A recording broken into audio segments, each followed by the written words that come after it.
Chapter 1. The Dawn of Civilization. Europe's Ancient Roots. Imagine a world where the idea of democracy, philosophy, and civilization as we know it today was just beginning to take shape. Picture a time when great minds like Socrates and Aristotle were not only questioning the very fabric of society, but also setting the stage for all modern thought. Welcome to ancient Greece, birthplace of Western philosophy, art, and science. In Athens, the foundation of democracy was laid in a city-state where citizens had a voice in the governance of their society, and the echoes of their debates still resonate in our political systems today. But what happens when a mighty empire, one that spans continents and introduces the very concepts of law, governance, and engineering, crumbles to dust? Enter the Roman Empire. Rome wasn't just an empire. It was the blueprint for much of the infrastructure we take for granted today, from roads to aqueducts. Yet even the Romans couldn't escape the relentless forces of time. As the empire fell in the 5th century, a new and unpredictable chapter in European history was about to begin, one filled with chaos, but also the seeds of new beginnings. Chapter 2.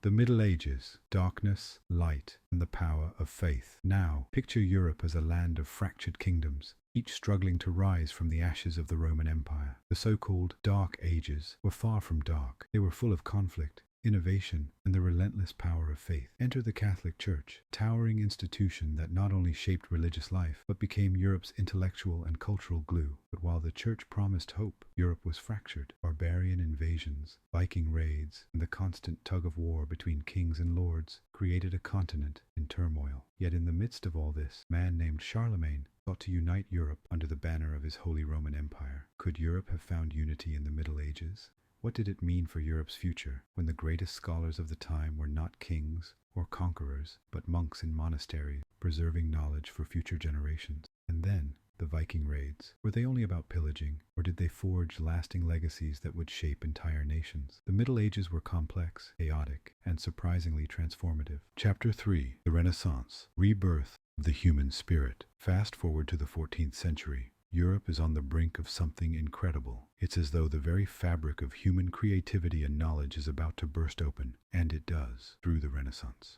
Imagine walking the cobblestone streets of Florence, where the genius of Leonardo da Vinci is not just seen in his art, but in his futuristic inventions.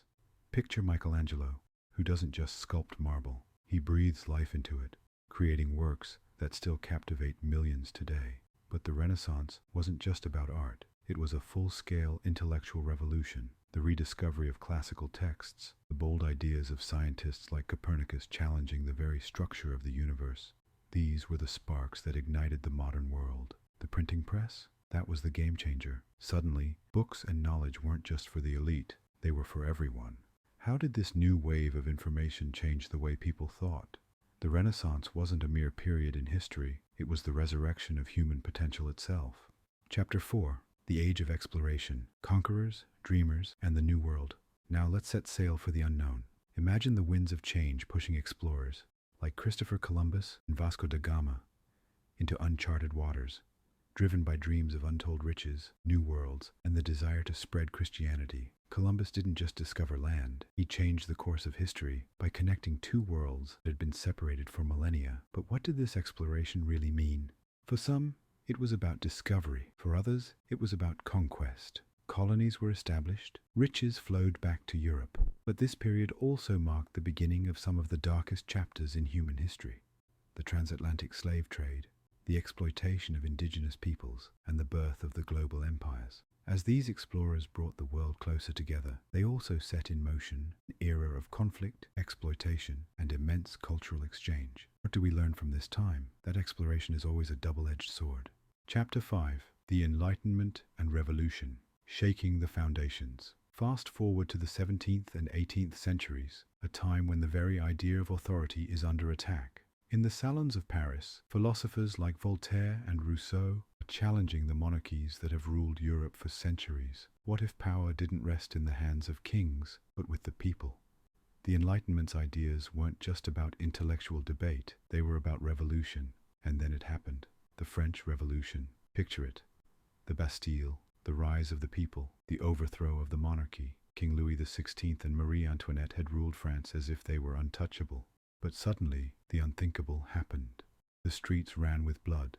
As radical ideas took hold, reshaped Europe's political landscape. This was more than a revolution. It was the birth of modern democracy. But what happens when ideals clash with reality? The Reign of Terror followed, and even Napoleon, with all his grandeur, couldn't escape the winds of change. Chapter 6. The Industrial Revolution, a New World, a New Society. The 19th century was a time of extraordinary transformation. Picture yourself in the smoky streets of London in the early 1800s, where the hum of steam engines and the clang of factory machinery are now the sounds of progress. This was the Industrial Revolution, where the world was changing at an unprecedented rate. Machines replaced men in factories, and the countryside was left behind as cities exploded with workers seeking jobs. It wasn't just a new era for technology, it was a new era for society itself. What does progress look like when it comes at the cost of child labor, long hours, and filthy conditions? The working class rose, demanding better lives, while the wealthy thrived on the fruits of industrialization. And let's not forget the birth of capitalism.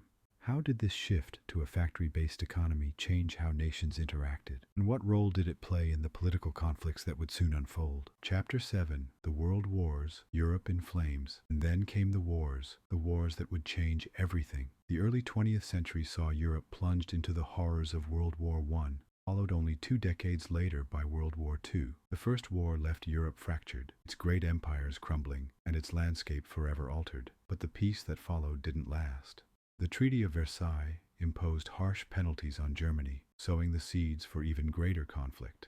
Enter Adolf Hitler. His rise to power, fueled by nationalistic fervor and resentment, pushed Europe into the abyss of World War II. The war saw not only massive destruction, but also the horrors of the Holocaust, where millions perished. What does it mean when human life is treated as expendable in the pursuit of power? The war ended, but Europe lay in ruins. But from this devastation, something remarkable happened: the idea of unity. The European Union began to take shape, marking the first steps toward reconciliation and collaboration in a continent that had been torn apart by conflict for centuries. Chapter 8. Modern Europe, a New Dawn. Today, Europe stands as a symbol of resilience and transformation. After centuries of war, conquest, and revolution, Europe rebuilt itself and created a union that spans nearly an entire continent. The European Union isn't just a political alliance. It's a testament to Europe's ability to adapt, learn, and grow. Europe's cultural and intellectual contributions continue to shape the world, while its lessons in unity and peace offer hope for the future.